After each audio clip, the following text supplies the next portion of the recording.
जगदम्बा अम्बा पार्वती जी ने शिव जी से कहा, बाबा मैं सती बनकर प्रगटी थी, सती बनकर मेरा जन्म हुआ था और अंत में मैंने अपने प्राणों को छोड़ दिया, मुझे मोक्ष मिल गया। बहुत सावधानी से कथा को श्रवण करिएगा। आज कथा का विराम दिवस है। कहते हैं मेहमान जाते जाते अपने घर के बच्चों को कुछ देकर जाते हैं, उसी तरह कथा के विराम में आने वालों को मेरा महादेव भी कुछ देकर विदा करता है।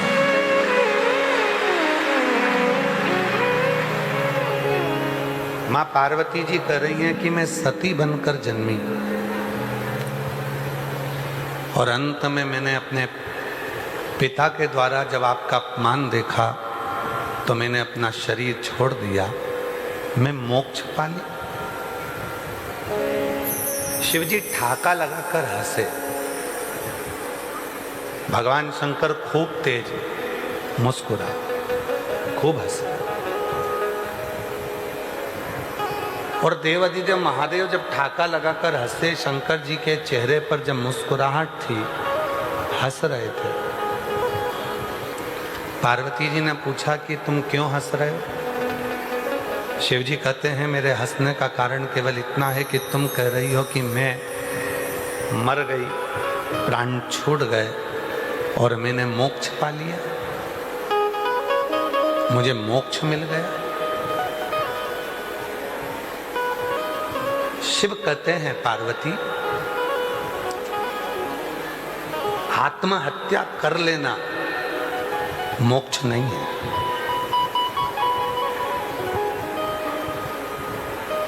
आत्महत्या कर लेना मोक्ष नहीं है। दुनिया से घबराकर, पढ़ाई से घबराकर, नौकरी नहीं मिल रही, सीए क्लियर नहीं हो रहा, नीट क्लियर नहीं हो रहा, मैं ऑफिसर नहीं बन रही, नीट क्लियर नहीं हो रहा या सीए क्लियर नहीं हो रहा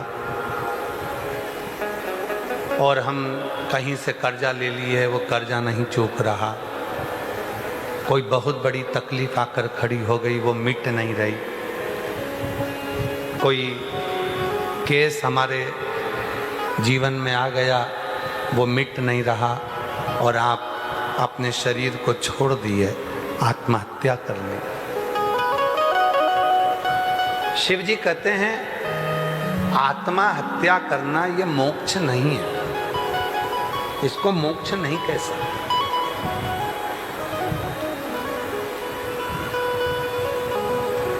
यह आत्महत्या मोक्ष में नहीं गिनी गई है। अपने प्राणों को छोड़ देना, जब अवस्था पूरी होगी, नौकरी पूरी होगी तो रिटायरमेंट अपने आप मिलता है। आपको कहना नहीं पड़ेगा कि मुझे रिटायर करो, नौकरी पूरी हुई, उम्र पूरी हुई और रिटायर हो गए। उसी तरह समय पूरा होगा तब जाना। आत्महत्या कर लेना इसको मोक्ष नहीं कहा पार्वती। मोक्ष किसको कहा? कई लोग कहते हैं गुरुजी हम तो बहुत परेशान हो गए, मर जाएं तो मुक्ति मिले। ऐसे मुक्ति मिलती होती तो सभी ना मर जाते।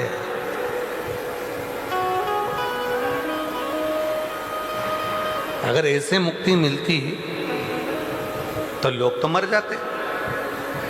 इसको मुक्ति नहीं कही गई।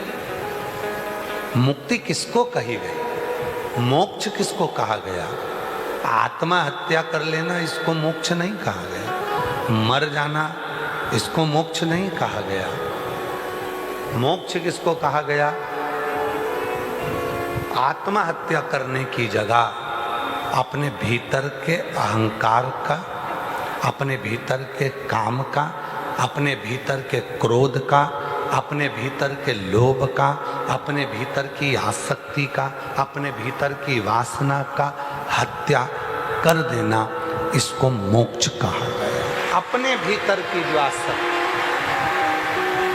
अपने भीतर का जो मोह है, क्रोध है, लोभ है, तृष्णा है, वासना है, इसको मार देना ही मुक्ति है, मोक्ष है।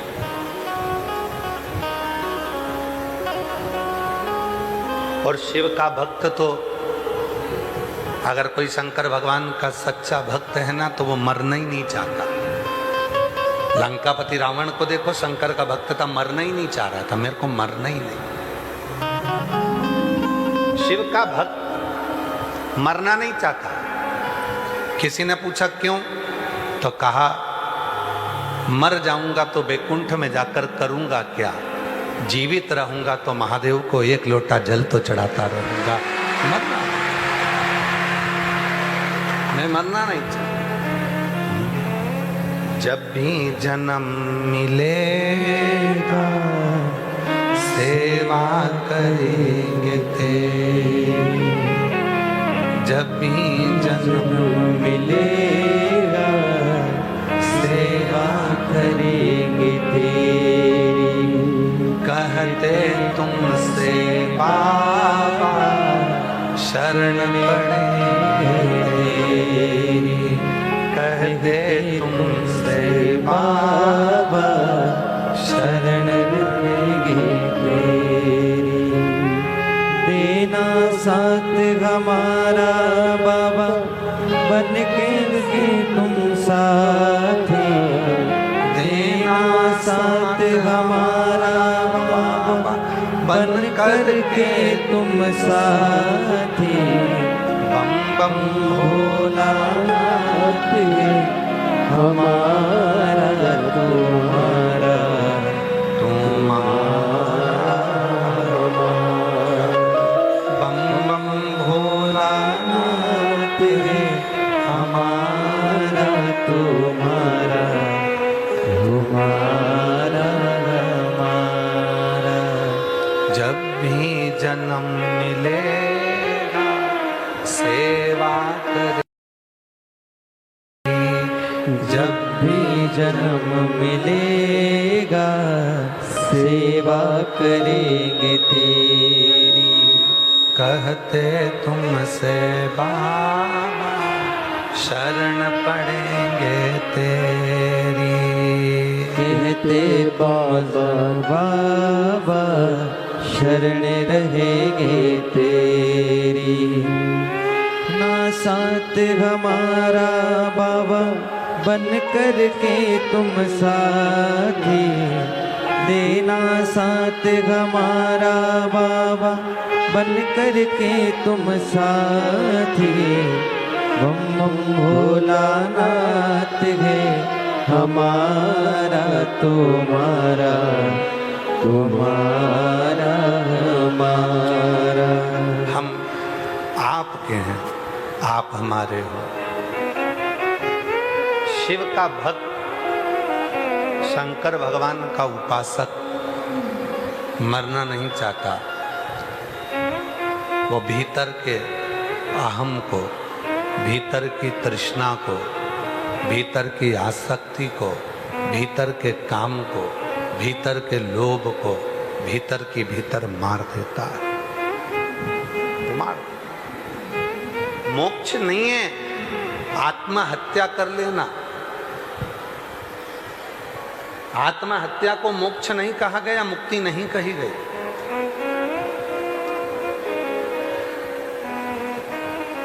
जो व्यक्ति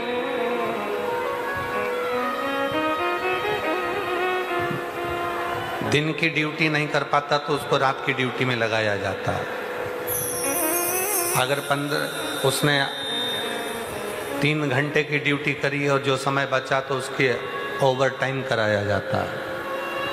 अगर हम और आप विचार करें कि मृत्यु आने पर मोक्ष मिल जाएगा तो ये गलत है। इसको मोक्ष नहीं कहा गया। मोक्ष किसको कहा गया? भीतर के अहंकार को मार देना। कई बार ऐसा भी होता है कि ऊंचे ऊंचे पद पर बैठ जाते हैं और अपने भीतर के अहम को नहीं मार पाते। प्रवचन देना, कथा करना सरल है, पर उस प्रवचन को, उस कथा को अपने अंदर उतारना दुनिया का सबसे कठिन काम है। सबसे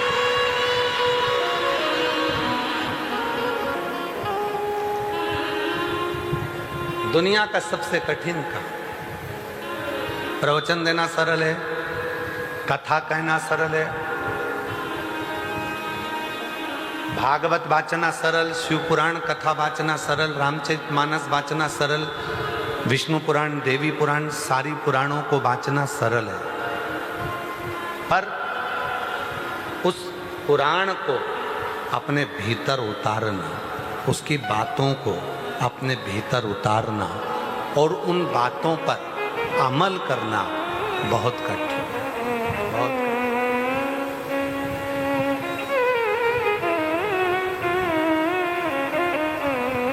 बहुत कठिन।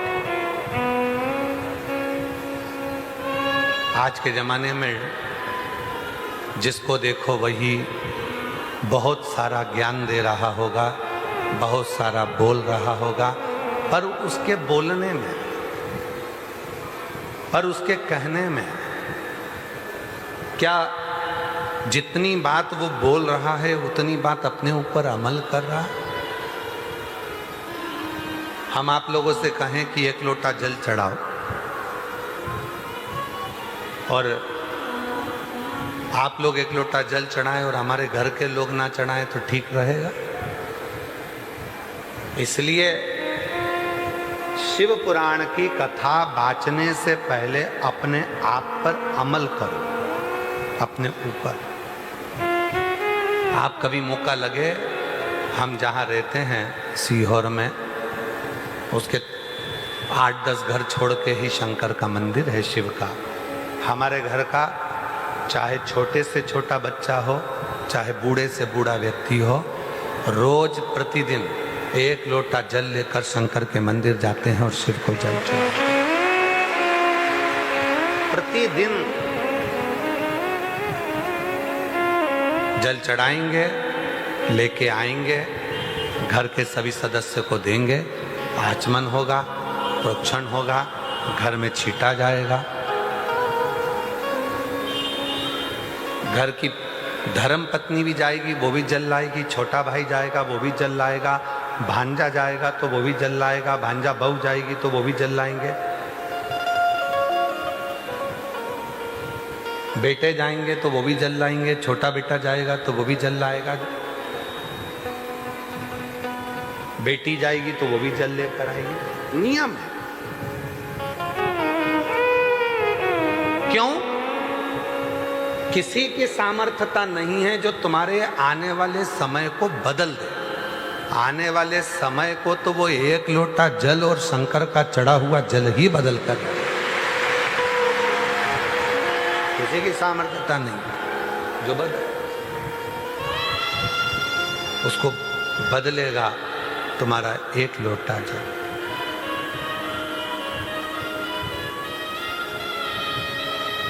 जितना कहा जाए उतना अपने ऊपर भी अमल करा जाए। हम आपसे कहते हैं कि श्री शिवाय नमस्तुभ्यम का जप करो, हमारा भी नियम है शिव के नाम का जप करना।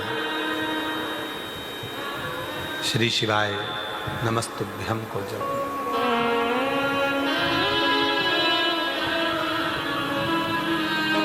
जितना जपोगे उतना मिलेगा। तुम्हें गिनने की जरूरत नहीं है, तुम्हें बटन दबाकर काउंट करने की जरूरत नहीं है, माला पकड़कर बैठकर गिनने की जरूरत नहीं है। रोटी बना रहे हो तो भी मुख से श्री शिवाय नमस्तुभ्यम कह लो, बर्तन मांज रहे हो तो भी मुख से श्री शिवाय नमस्तुभ्यम कह लो, टिफिन बना रहे हो तो भी मुख से श्री शिवाय नमस्तुभ्यम कह लो, कपड़े धो रहे हो तो भी श्री शिवाय नमस्तुभ्यम कह लो, कहीं रोड पर जा रहे हो तो श्री शिवाय नमस्तुभ्यम कह लो, टीवी देख रहे हो, सीरियल देख रहे हो, चाहे नाटक देख रहे हो तो भी श्री शिवाय नमस्तुभ्यम कह लो, किसी से बात कर रहे हो फोन पर तो भी श्री शिवाय नमस्तुभ्यम कह लो। बस चलते फिरते भी अगर तुम्हारे मुख से जप हो गया, समझ लेना कि तुम्हारा उद्धार हो गया।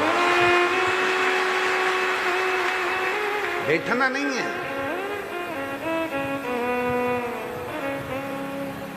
भगवान शंकर के मंत्र का उच्चारण करते रहोगे, शिव को अपना मानकर उसको भजते रहोगे, तब वो शिव के मंदिर में जो शिवलिंग है, उस शिवलिंग पर जल चढ़ाते ही तुम्हारी समस्या का हल होना प्रारंभ हो जाएगा।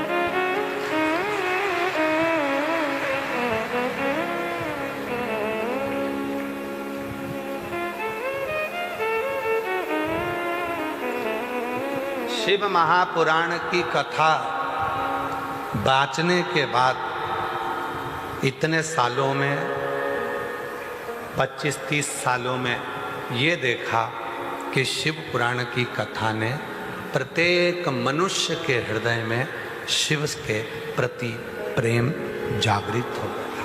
शिव के बड़े बड़े सुपर स्टार भी रुद्राक्ष पहनने लगे, फिल्मी कलाकार भी रुद्राक्ष पहनने लगे, बड़े बड़े जो एंकर हैं, बोलने वाले हैं, जितने भी आपको सोशल मीडिया पे मिलेंगे, सब शिव जी की कथा का ज्ञान देते हुए मिलेंगे। जिन्होंने शिव पुराण की कथा सब ने अपने अपने टीवी चैनलों पर सुन रखी है, अब वो धीरे धीरे एक दूसरे को बोलकर शंकर की एक एक लीला का वर्णन कर रहे हैं। हर एक में शिव के प्रति प्रेम देखा जा रहा है, हर एक में शंकर के प्रति प्यार देखा जा रहा है।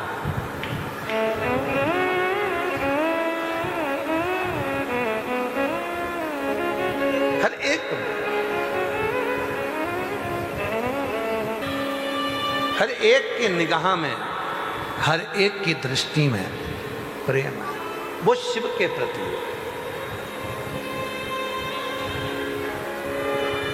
शंकर के प्रति। और महाराज, जब हम शिव से स्नेह करना प्रारंभ कर देंगे, भगवान के, आपको कथा में कहा था, गुरु पर भरोसा भले मत करो, पर गुरु के वचन पर, शब्द पर भरोसा पूरा करो। गुरु के वचन पर जिस दिन भरोसा हो जाएगा, गुरु के शब्द पर जिस दिन भरोसा हो जाएगा, उस दिन फिर तुम्हें भटकना नहीं पड़ेगा। भटकना,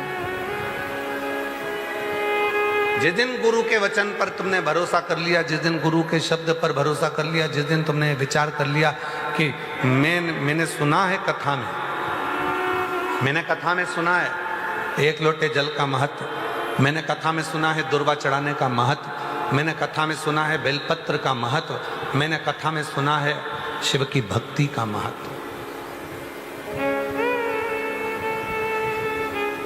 शिव की भक्ति। यहाँ छत्तीसगढ़ का एक परिवार आया है, एक दिन का जो जजमान बना। कहाँ बैठे हैं बेटा? छत्तीसगढ़ का एक परिवार है जो एक दिन के यजमान बने, जिन्होंने अभी दुकान डाली है और मोबाइल की भी दुकान डाली है। और हाँ, ये परिवार, इस परिवार को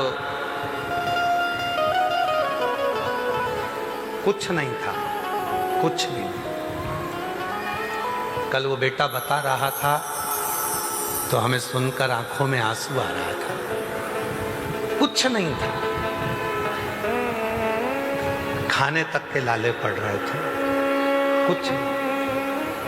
तब हाकरी में हार कर बाबा कुबरेश्वर की भूमि पर आया। और कल बेटा बता रहा था कि किराए के पैसे भी नहीं थे, किराए का पैसा भी नहीं था। किसी से उधार लेकर आया, बाबा के धाम कथा सुनी, कंकर शंकर पूजन करी और प्रणाम कर कर गया। बाबा कुछ नहीं है, किराए का पैसा भी नहीं है, ट्रेन में लोकल डब्बे में बैठकर धक्का खाता खाता आया।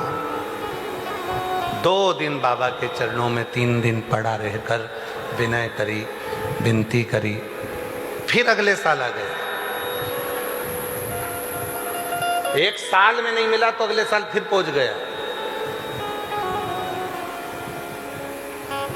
बाबा से कहा कि वो सियोर वाला बाबा कहता है कि पीछा मत छोड़ना, वो बाप है, देने में थोड़ी देरी कर सकता है पर देगा तो छप्पर फाड़ कर देगा।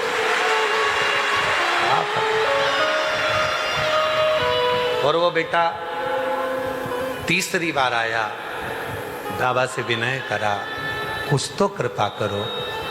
और बाबा ने ऐसी कृपा करी, पहले एक दुकान डलवाई, फिर दूसरी दुकान डलवाई। पहले ट्रेन में लोकल डब्बे में आया था, आज खुद की गाड़ी लेकर आया है। मकान नहीं था, मकान बन गया, दुकान नहीं थी, दुकानें हो गईं।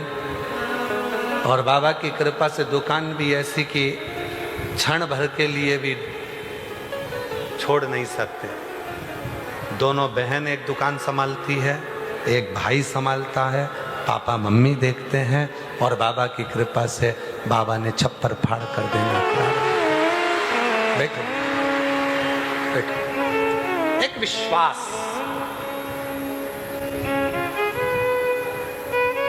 एक पत्र है एक बच्चे का। मैं रीचा कौशल हूं, रायबरेली से,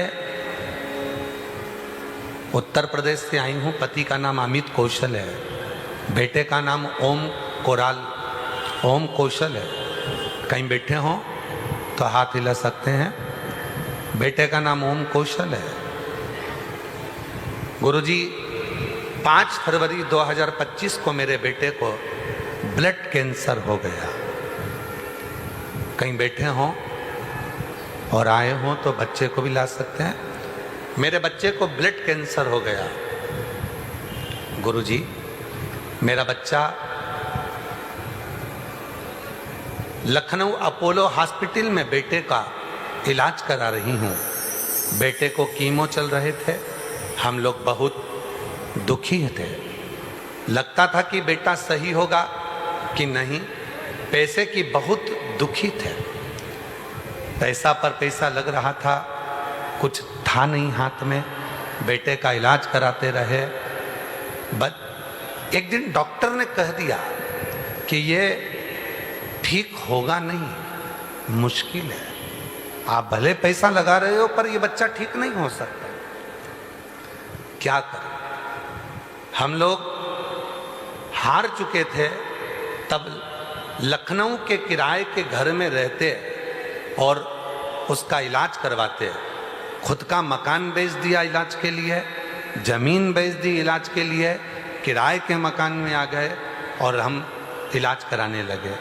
एक दिन किराए के मकान वाला मालिक ही ने कह दिया, तुम्हारे बच्चे को इतनी तकलीफ में बुलाते जा रहे हैं। रुद्राक्ष आंटी ने दे दिया, रुद्राक्ष आंटी ने दिया, उसको गलाती आंटी ने मेथड बता दिया, शिवजी को चढ़ाकर जल पिलाने लगी। फिर एक दिन कथा में सुना कि पंडाल में बैठकर जो मांगा जाता है बाबा वो देता है।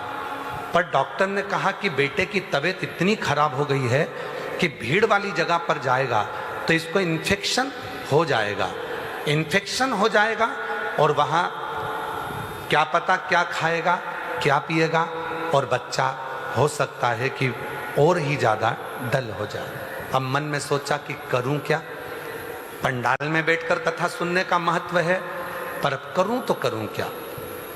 तभी मेरा पति, मैं अपने बेटे को लेकर कथा के पंडाल में पहुंची, बाबा को विनय करी, निवेदन करा और बाबा को वहीं की मिट्टी अपने बेटे को लगाई।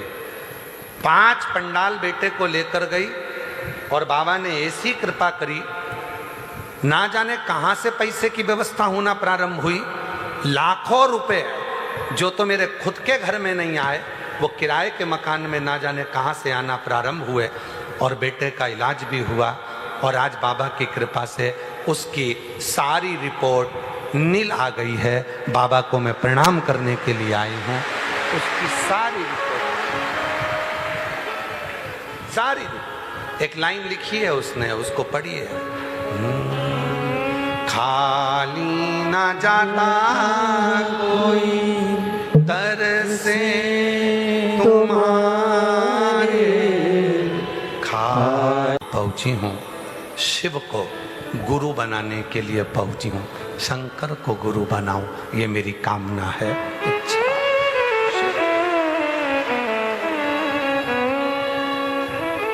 शिव शिव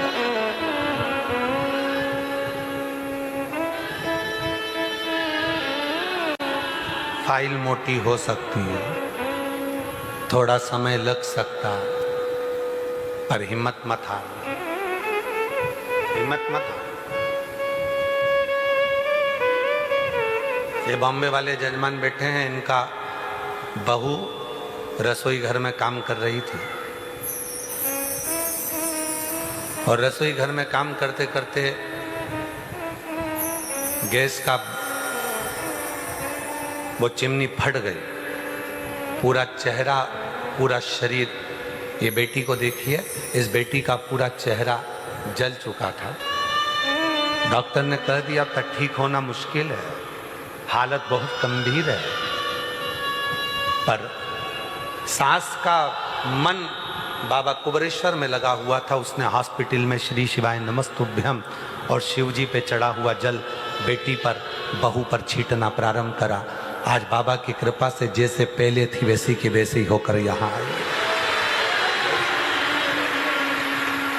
बैठो, ये शिव है, ये शंकर है।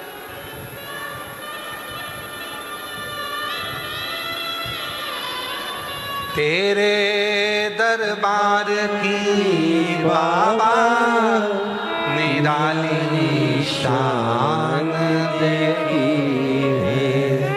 तेरे दरबार की बाबा निराली शान देगी है।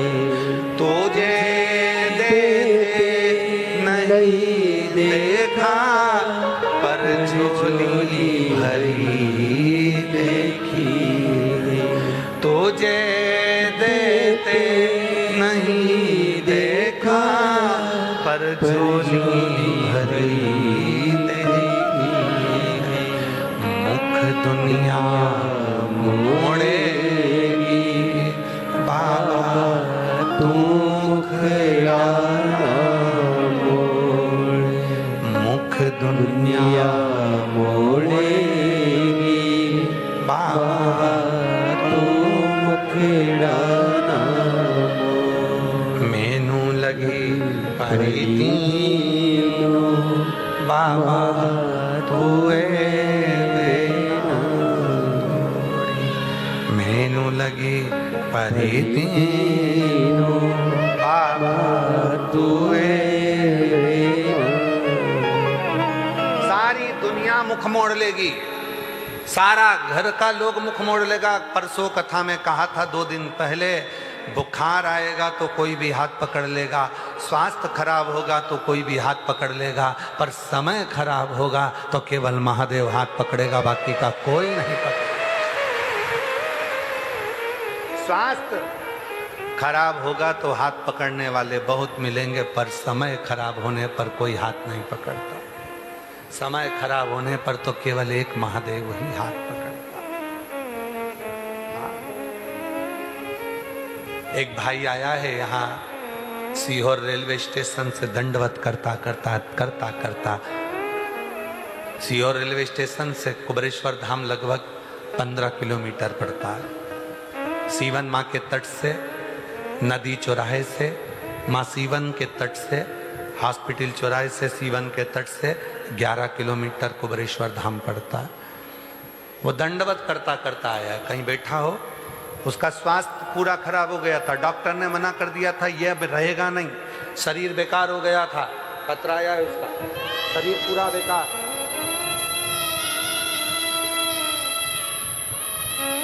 नाम इसमें लिखा नहीं है। बेटी ने पत्र लिखा, मेरे पापा की तबीयत इतनी खराब हो गई थी, डॉक्टरों ने मना कर दिया था, सब जगह से हिम्मत हार गई, तब